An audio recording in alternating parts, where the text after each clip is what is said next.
Journey to the West Chapter 7. Wukong escapes the 8 trigrams furnace. The mind monkey is subdued under 5 elements mountain. Fame and fortune are predestined by fate. One must never be deceitful in life. Brightness and integrity bring profound karmic rewards. Arrogance and conceit will draw heavenly punishment. Misfortune may not come now but will arrive in due time. One may ask why disasters befall. It is only because of boundless ambition and disregard for hierarchy and rules. It is said that Wukong was escorted by heavenly soldiers to the demon execution platform and tightly bound to the demon execution pillar. The heavenly soldiers took turns attacking him, hacking with swords, chopping with axes, stabbing with spears and piercing with halberds, yet not a single hair on his body was harmed. The Star of the Southern Dipper then ordered the gods of fire to ignite flames and burn him. The raging fire engulfed Wukong's body, but still failed to injure him in the slightest. The gods of thunder followed closely, striking him with thunderbolts. The deafening thunder shook heaven and earth, yet Wukong stood tall and unyielding without any damage. The mighty Ghost King and other celestial officials presented a joint memorial to the Jade Emperor, stating that Wukong had mastered some kind of protective magic, and neither weapons nor fire and water could harm him, asking the Jade Emperor how to deal with him. The Jade Emperor frowned after hearing this and sighed repeatedly, saying how could this wild monkey be so powerful and what on earth should be done to subdue him. At this moment, the Supreme Lord Laozi stepped forward to present a memorial, saying that the monkey had stolen the peaches of immortality, drunk the celestial wine and stolen his 5 jars of elixir. Those elixirs, both raw and refined, were all eaten by him and forged into one mass with the Samadhi fire, thus refining an indestructible golden body, so ordinary means could never harm him. It would be better to hand this monkey over to him, put him in the 8 trigrams furnace and refine him with gentle and fierce fire, which could not only retrieve his elixir but also reduce the wild monkey's body to ashes. The Jade Emperor immediately approved the memorial after hearing this and ordered the 6 Ding and 6 Jia gods to untie Wukong and hand him over to the Supreme Lord Laozi. Laozi received the imperial order and left. On the other side the Jade Emperor summoned Erlangshen, the mighty sage, rewarding him with 100 golden flowers, 100 bottles of celestial wine, 100 grains of elixir of immortality, as well as rare treasures, pearls and brocade fabrics, telling him to share them with his sworn brothers. Erlangshen thanked the Jade Emperor for his grace and returned to Guangjiankou, and this matter is not mentioned for the time being. The Supreme Lord Laozi took Wukong back to the Tishita Palace, untied the ropes on his body, removed the device piercing his pipa bones, and pushed him into the 8 trigrams furnace. He then ordered the furnace-watching Taoists and fire-tending boys to fan the furnace fire and start refining immediately. The 8 trigrams furnace was originally arranged according to the 8 trigrams positions of Qian, Kan, Zhen, Zhen, Sun, Li, Kun and Dui. After being pushed in, Wukong immediately came up with a plan and quietly crawled to the Sun position of the furnace. Sun corresponds to wind. Where there is wind there is no open fire, but the thick smoke in the furnace kept churning, stinging his eyes until they turned red and sore. Over time, he refined a pair of fiery eyes that see through illusions. Time flew like an arrow, In the blink of an eye 49 days passed, and Laozi's furnace fire was fully ready. This day was the day to open the furnace and take the elixir. As soon as the furnace lid was opened, a ray of light shone through. Wukong was covering his eyes and rubbing them, shedding tears, when he suddenly caught sight of the light. He could no longer hold back, jumped up, kicked over the 8 trigrams furnace with a loud crash and walked straight out. The furnace-watching Taoists, fire-tending boys and the 6 Ding and 6 Jia gods hurried forward to stop him, but were all knocked down to the ground by him one by one. At this moment, Wukong was like a mad white-fronted tiger and a raging unicorn, with overwhelming power. Seeing this, the Supreme Lord Laozi hurried forward and stretched out his hand to catch him, but was pushed back by Wukong and fell head over heels. Taking the opportunity to escape, Wukong pulled the golden hooped rod from his ear, shook it against the wind, and it turned into the thickness of a bowl, which he held in his hand. He disregarded hierarchy and turned around to charge towards the heavenly palace again, driving the 9 luminaries to shut their doors and the 4 heavenly kings to flee without a trace. What a powerful and divine monkey, as evidenced by a poem. The poem goes, his primal essence aligns with the laws of heaven, enduring countless kalpas with natural ease. He wanders freely in the boundless void, remaining unperturbed in his original transcendence. Refined in the furnace not with lead or mercury, but as an immortal who transcends the mortal realm. With infinite transformations beyond count, the 3 refuges and 5 precepts are irrelevant to him. Another poem praises him. A single ray of spiritual light penetrates the vast void. His staff is just the same. It can be long or short as he wishes, and can be wielded freely in any direction. There is also a poem that says, the monkey's immortal body embodies the human heart. The heart is the monkey and the meaning runs deep. The title of great sage equal to heaven is no empty claim. Who could understand his grievance when he was made keeper of the heavenly horses? The horse and the monkey symbolize the unity of heart and will. They must be tightly bound and not allowed to wander. All phenomena return to the one true principle, Tathagata, and he will eventually attain enlightenment together.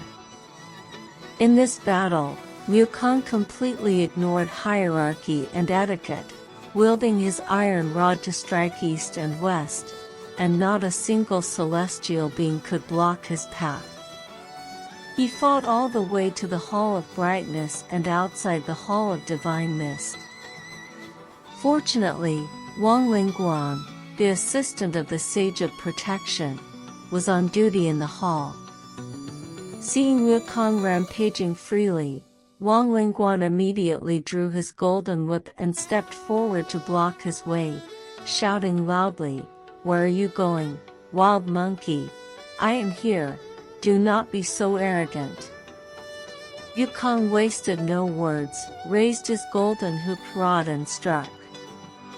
Wang Lingguan waved his whip to meet the attack, and the two fought fiercely in front of the Hall of Divine Mist.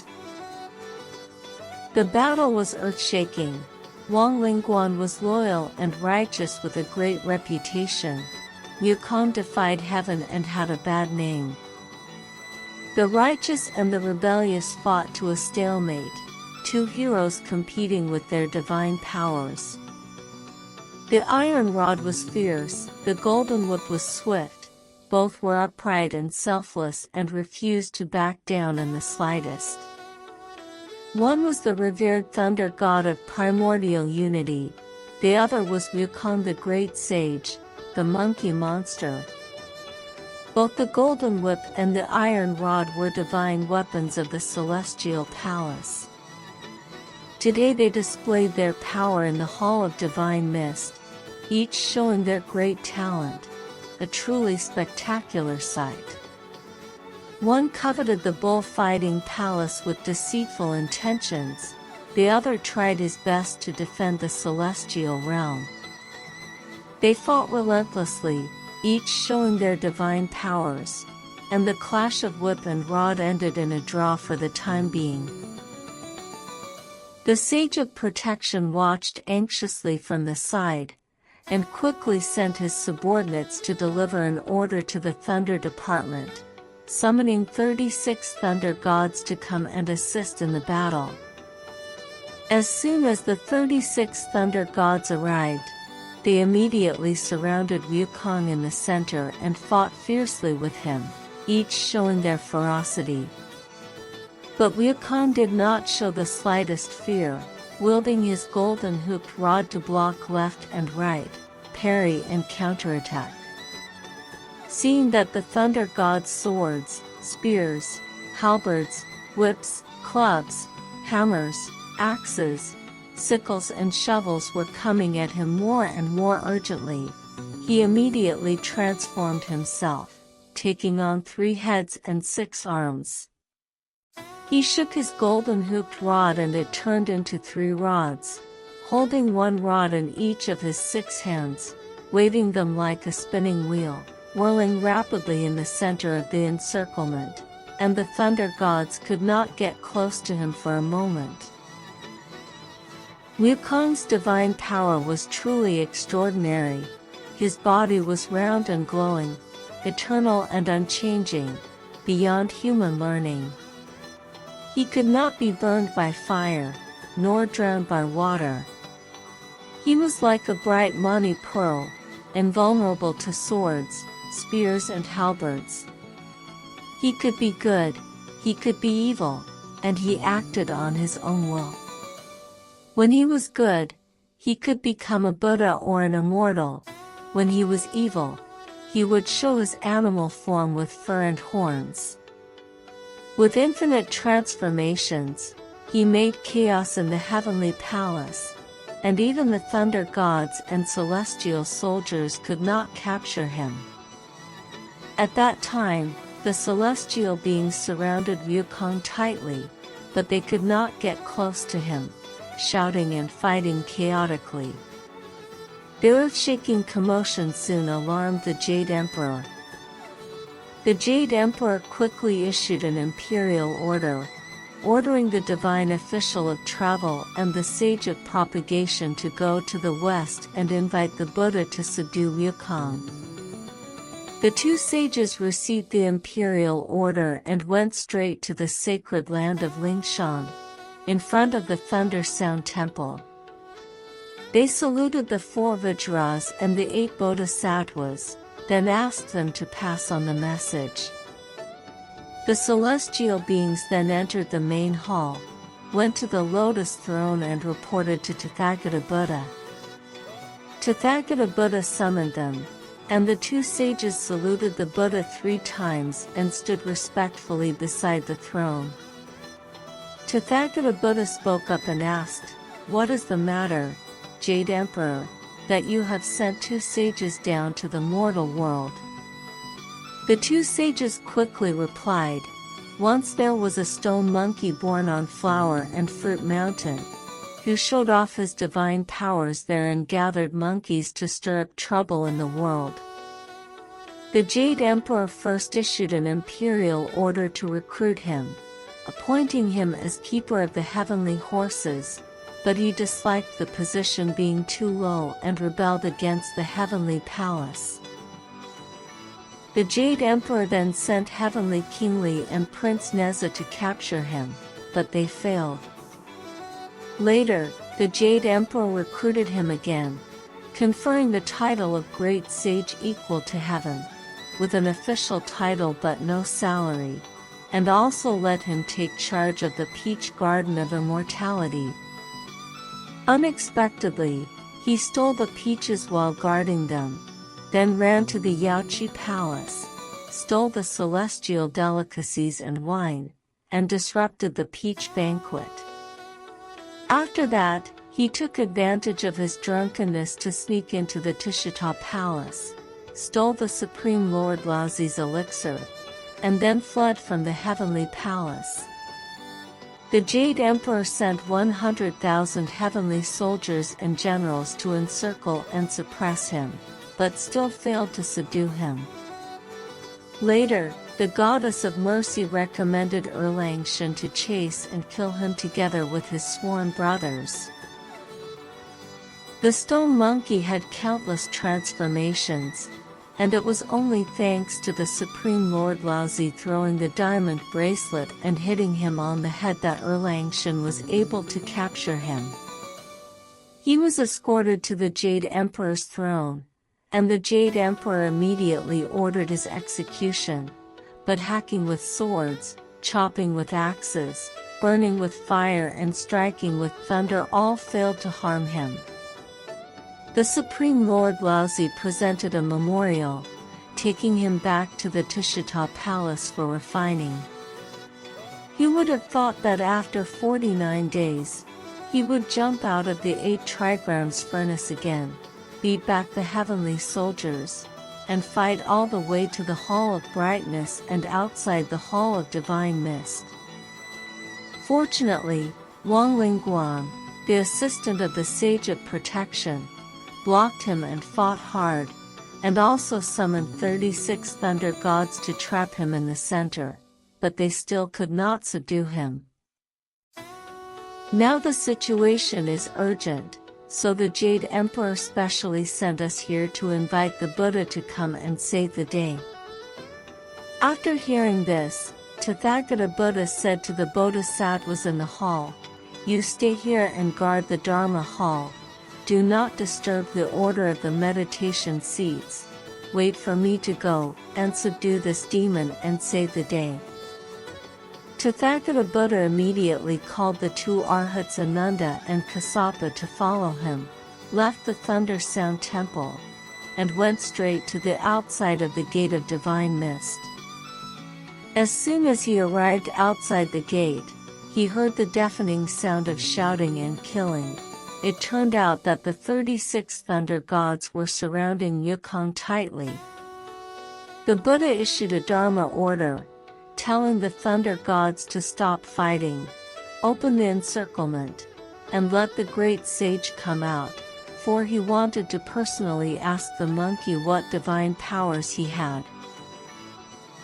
Upon hearing the Buddha's Dharma order, the gods immediately put away their weapons and retreated one after another. Wukong also withdrew his 3-headed and 6-armed form, showing his original body, and stepped forward. He was still full of anger and shouted loudly, "Who are you, virtuous man from where, dare to stop the fighting and question me?" Tathagata Buddha smiled slightly and said, "I am Sakyamuni, the Tathagata Buddha of the Western Paradise of Ultimate Bliss. I have heard that you are arrogant and wild in the mortal world, repeatedly rebelling against the heavenly palace. I wonder where you were born, when you attained immortality, and why you are so violent and arrogant." Wukong raised his head and replied proudly, "I was originally a spiritual immortal born of heaven and earth, an old monkey from Flower and Fruit Mountain. I made my home in the Water Curtain Cave, visited friends and sought a master to comprehend the profound mysteries of Taoism. I have refined countless methods of immortality, learned infinite transformations, and mastered boundless magic powers. I grew tired of the narrow mortal world, and resolved to live in the celestial palace. The Hall of Divine Mist is not meant to be occupied by one person forever. As the saying goes, the throne of kings passes from generation to generation. The strong should be respected and should take the throne. Only heroes dare to compete for supremacy." After hearing this, the Buddha sneered and said, "You are nothing but a monkey spirit. How dare you be so deceitful as to covet the throne of the Jade Emperor? The Jade Emperor has cultivated himself since childhood, enduring 1,750 kalpas, each kalpa lasting 12,960 years. Calculate how many years he has cultivated to enjoy this boundless supreme power. You are just a newly enlightened beast. How dare you utter such treasonous words? You should be ashamed of yourself. You should be ashamed of yourself. Such nonsense will surely shorten your lifespan. You had better convert to Buddhism as soon as possible. Do not spout such nonsense anymore. Otherwise, once you suffer a fatal blow, your life will end in an instant, and it would be a pity for your innate spiritual nature. But Wukong was not afraid at all, saying that although the Jade Emperor had cultivated for a long time, he should not occupy the throne forever. As the saying goes, kings take turns to rule, and next year it will be my turn. As long as he moves out and gives me the heavenly palace, everything will be fine.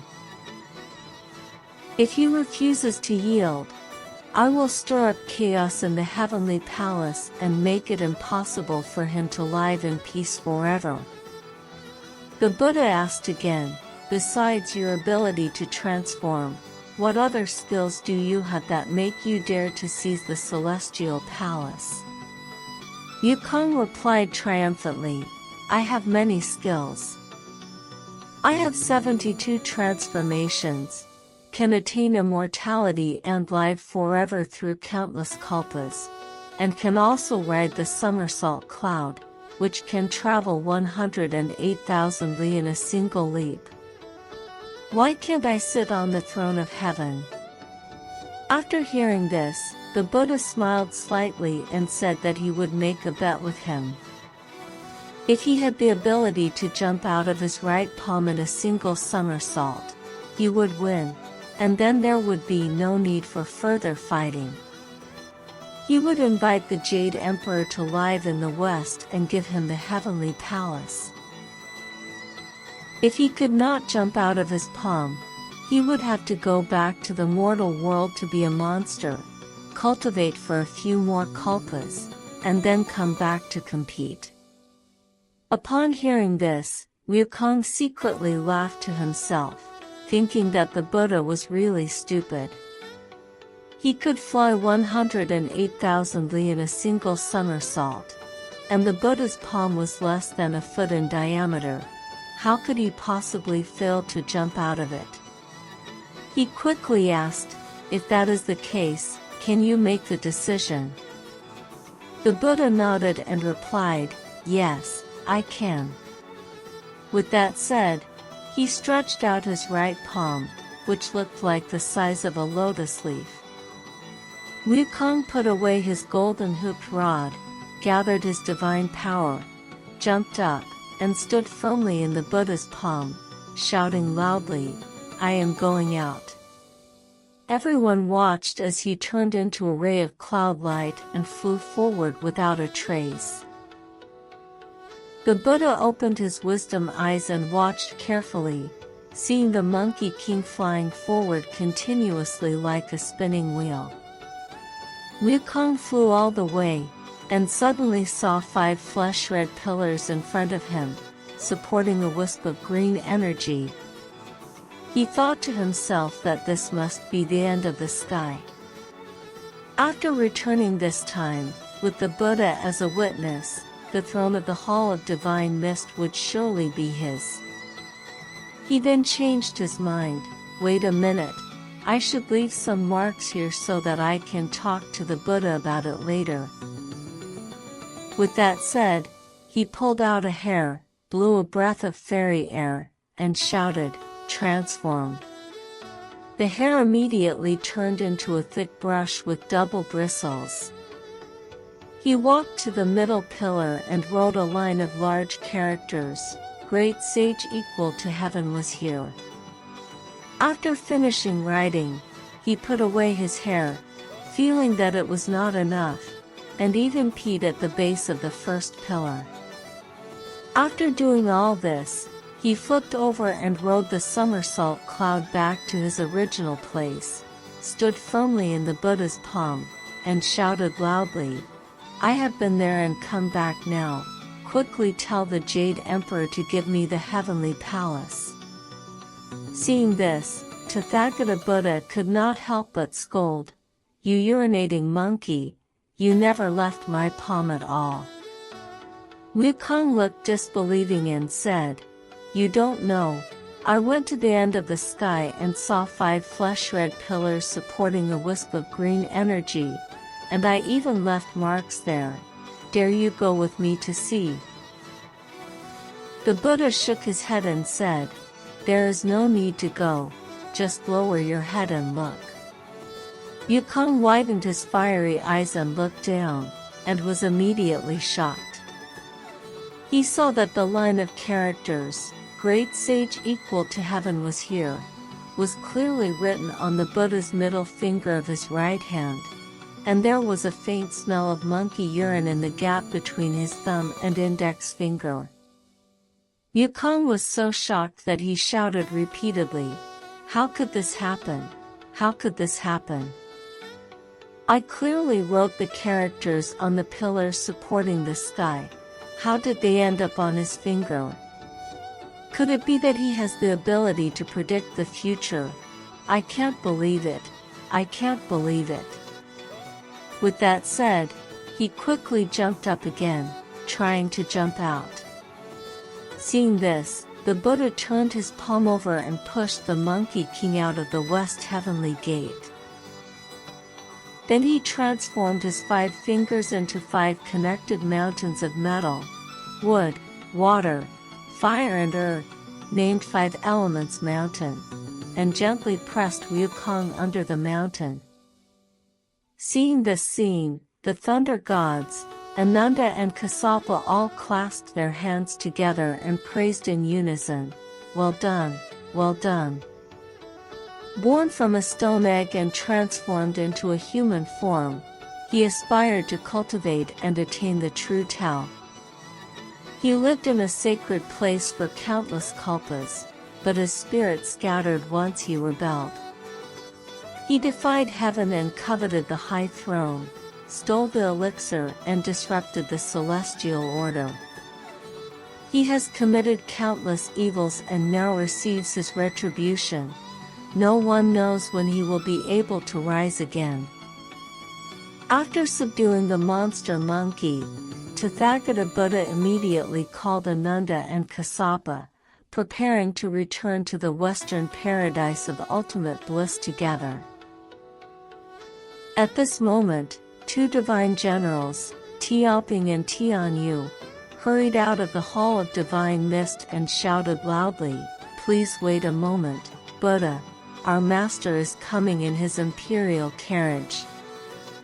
Upon hearing this, the Buddha quickly turned around and looked up. After a moment, he saw the imperial carriage of 8 scenic beauties coming slowly, with the 9-ray treasure canopy shining brightly. Divine music and wonderful songs played beside the carriage, chanting boundless sacred verses, and pieces of precious flowers fell from the sky, emitting bursts of fragrant scent. The Jade Emperor came to the Buddha and bowed respectfully, saying, "Thank you for your great magic power in subduing the monster. I hope you will stay for one more day, and I will invite all the immortals to a banquet to express my gratitude." Tathagata Buddha did not dare to disobey the Jade Emperor's order, and immediately clasped his hands together and thanked him, saying, "Old monk was ordered by your majesty to come here. What magic power do I have?" "The ability to subdue the monster monkey is due to the great blessings of your majesty and all the celestial beings.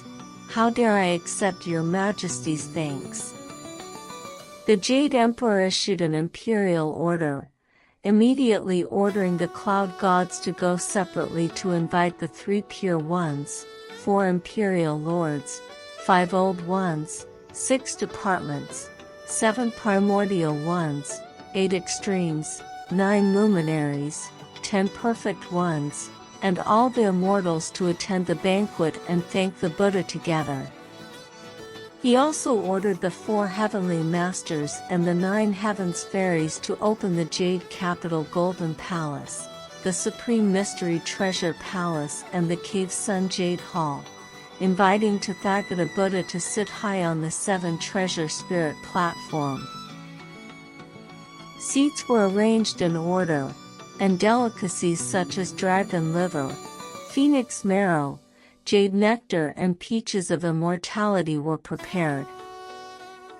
Soon, the Jade Pure One, the Supreme Pure One, the Grand Pure One, the 5 Chi True Lords, the 5 Planets Lords, the 3 officials and 4 sages, the 9 luminaries True Lords, the left assistant, the right assistant, the heavenly kings, Neza and all other celestial beings arrived, all with pairs of banners and canopies, holding rare pearls, exotic treasures, longevity fruits and strange flowers, presenting them to the Buddha and saying in unison, "We thank the Buddha for his boundless magic power in subduing the monster monkey.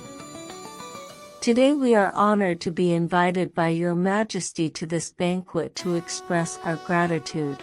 Please name this banquet, Buddha." Tathagata Buddha accepted the request of the immortals and said, "If we want to name it, we can call it the Peaceful Heaven Banquet." The immortals all echoed in unison, praising, "What a good name, Peaceful Heaven Banquet, what a good name, Peaceful Heaven Banquet." After saying that, everyone took their seats, passing around wine cups and playing music. It was truly a lively and grand banquet. As evidenced by a poem, the peach banquet was disrupted by the monkey. The Peaceful Heaven Banquet is more magnificent than the peach banquet. Dragon flags and phoenix carriages are surrounded by auspicious light. Precious banners and canopies flutter in the auspicious air. The divine music and wonderful songs are melodious. The phoenix flutes and jade pipes play beautiful tunes. Fragrant scents fill the air and immortals gather together, celebrating the peaceful and prosperous celestial dynasty. The immortals were enjoying the banquet happily, when suddenly they saw the Queen Mother of the West leading a group of fairies, celestial maidens, beautiful ladies and girls, floating gracefully to the Buddha and bowing to him, saying, "The monster monkey disrupted the peach banquet last time, and now thanks to the Buddha's great magic power in subduing the wild monkey, we celebrate the Peaceful Heaven Banquet. I have nothing to offer as a thank you gift, so I personally picked a few large peaches of immortality to present to you today." These peaches were truly rare celestial treasures in the world, half red and half green, emitting a sweet fragrance, with beautiful and sacred roots that have existed for 10,000 years. It is ridiculous to compare the peaches grown in Wallinguan to these. How can they be as wonderful and powerful as the peaches from the Celestial Palace? The purple stripes on the peaches are delicate and rare in the world. The yellowish kernels are sweet and unique. Eating them can prolong life and transform the body. Only those who are destined can have the opportunity to taste them. The Buddha clasped his hands together and thanked the Queen Mother of the West. The Queen Mother then ordered the fairies and celestial maidens to sing and dance at the banquet. All the immortals at the banquet watched and clapped their hands in praise. At this moment, the heavenly palace was truly a peaceful and harmonious scene, with ethereal celestial fragrance filling the banquet hall, and colorful fairy flowers and stamens blooming everywhere. The jade capital Golden Palace was extremely magnificent, with rare treasures and exotic items that are priceless. The immortals are all as long-lived as heaven and earth, their lifespans increasing through countless kalpas. Even if the mulberry fields turn into seas and the seas turn into mulberry fields, they remain unshaken and unperturbed. The Queen Mother of the West was watching the fairies and celestial maidens sing and dance, with wine cups clinking at the banquet and a joyous atmosphere everywhere. After a while, a strange fragrance was smelled again, startling all the stars and celestial officials at the banquet. The immortals and Buddhas all stopped their wine cups and looked up, waiting. They saw an old man appearing in the middle of the sky, holding Ganoderma lucidum in his hand, surrounded by flying embroidered clouds. The gourd on his body contained the elixir of immortality that has existed for 10,000 years, and the precious record in his hand recorded his lifespan of 1,000 years. He can travel freely between heaven and earth in his cave, and control the passage of time in his gourd. He roams the 4 seas happily and freely, wandering in the 10 continents in a leisurely manner. He has attended the peach banquet many times and got drunk, and when he wakes up, the bright moon is still hanging in the sky as before. He has a long head, big ears and a short body. He is none other than the god of longevity from the southern pole. The god of longevity came to the hall, first bowed to the Jade Emperor, then turned to Tathagata Buddha and thanked him, saying, "I first heard that the monster monkey was taken to the Tushita Palace by the Supreme Lord Laozi for refining, thinking that it would surely bring peace, but unexpectedly he escaped again. Thanks to the Buddha's ability to subdue this monster, the Jade Emperor held a banquet to express his gratitude, so I came here upon hearing the news. I have no other gifts to offer, so I specially prepared purple Ganoderma lucidum, jade-like herbs, green lotus roots and golden elixirs to present to you." The poem goes, "Green lotus roots and golden elixirs are offered to Sakyamuni. The Buddha's lifespan is as long as the Ganges River sand. Peace and eternal joy fill the 3 vehicles of Buddhism. Health and longevity bloom like the 9-grade lotus flowers. He is the true Dharma king in the gate of formlessness, a celestial being in the heaven of form and emptiness. All heaven and earth call him ancestor. His 6-foot golden body enjoys boundless blessings and longevity." Tathagata Buddha happily accepted the gift and thanked him. After thanking, the god of longevity took his seat, and the banquet continued with wine cups passing around, still lively and joyous. After a while, the barefoot immortal arrived gracefully. He first bowed to the Jade Emperor, then thanked the Buddha, saying, "I deeply appreciate your magic power in subduing the monster monkey. I have nothing to express my respect, so I specially prepared 2 jelly fruits and several huazao fruits to present to you." The poem goes, the barefoot immortal offers the fragrant jelly fruits and huazao fruits, praying for the Buddha's long lifespan. The 7-treasure lotus platform is as stable as a mountain. The 1,000-gene flower throne is decorated like brocade. His lifespan is as long as heaven and earth. This is no lie. His blessings are as vast as the waves. This is no exaggeration. His blessings and longevity are as promised. He lives a leisurely and happy life in the Western paradise.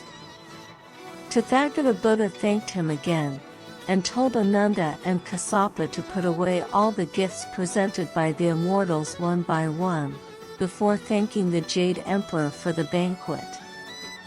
The immortals drank to their heart's content at the banquet, and all got drunk. At this moment, a patrolling divine official hurried to report, "The great sage has stretched out his head." The Buddha smiled slightly and said, "It's okay, it's okay." He only took out a piece of paper from his sleeve, with 6 golden characters written on it, "Om Mani Padme Hum." The Buddha handed the paper to Ananda, telling him to stick it on the top of 5 Elements Mountain. Ananda received the paper, immediately walked out of the heavenly gate, came to the top of 5 Elements Mountain, and stuck the paper firmly on a square stone. The mountain immediately took root and closed up, but still allowed Yukon to breathe, and his hands could climb out, so he could struggle slightly. Ananda returned to the Buddha and reported, "I have stuck the paper on the mountain." Tathagata Buddha immediately bid farewell to the Jade Emperor and all the celestial beings, and walked out of the heavenly gate with the 2 arhats.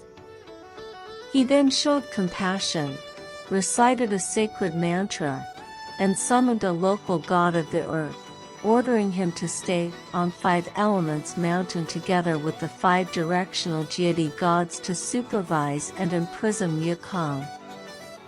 He also instructed them that when Yukong was hungry, they should feed him iron balls, and when he was thirsty, they should give him molten copper to drink. When his calamity was over, someone would come to save him.